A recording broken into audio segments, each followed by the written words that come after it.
माझं आणि त्यांचं वैर एवढंच आहे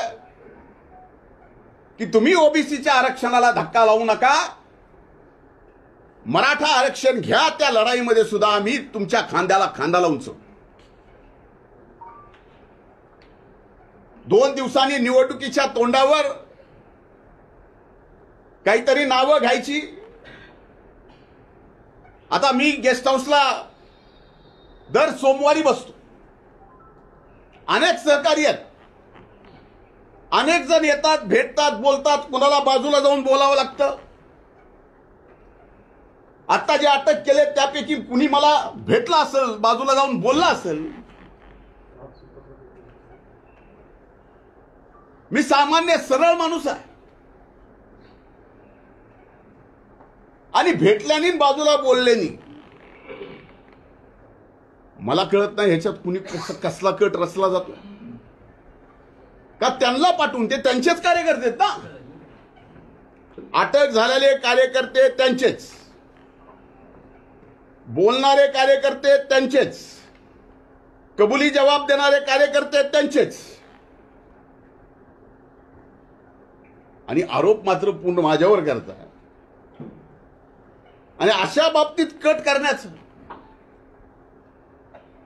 म्हणजे कंप्लीटली मला माझ्या जीवनामध्ये एक मर्डरर म्हणून माझी इमेज अशा पद्धतीची ते तयार करतायत. याला कारण अनेक आहेत. कारण मी एका सभेत दिलेले 2 समोर त्यांच्या प्रश्न उपस्थित केलेले, त्यांना स्टेजवर एकत्र येऊन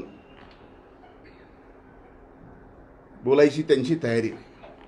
माझं तर म्हणणं आहे की या प्रकरणामध्ये आता महाराष्ट्र पोलिसांनी मनोज जरांगेंना धमकी आहे, मी त्यांना काही करायचा प्रयत्न करतोय, असं जर चाललं असेल तर माझी आजच्या या माध्यमातून, तुमच्या सर्वांच्या माध्यमातून मागणी आहे की या सर्व प्रकरणाची चौकशी ही आता महाराष्ट्र शासनानं नाही तर सीबीआयनीच केली पाहिजे.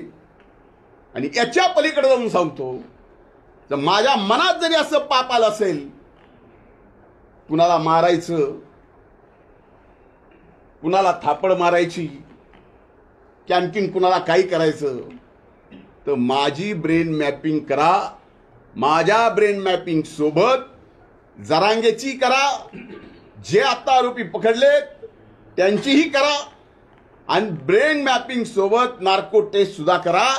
कोर्टाची अडचण येत असेल तर मी स्वतः वकील लावून आरोपीची, जरांगेची आणि माझी कोर्टाकडून परवानगी घेऊन या ठिकाणी ब्रेन मॅपिंग आणि नार्कोची टेस्ट एकदा करू. म्हणजे लक्षात येईल खरं काय खोटं काय.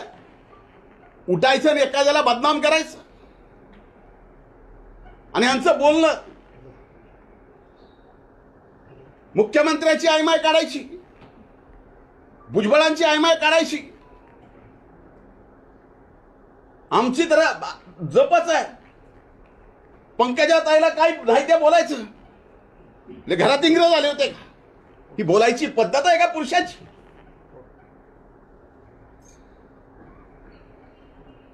आपल्यापैकी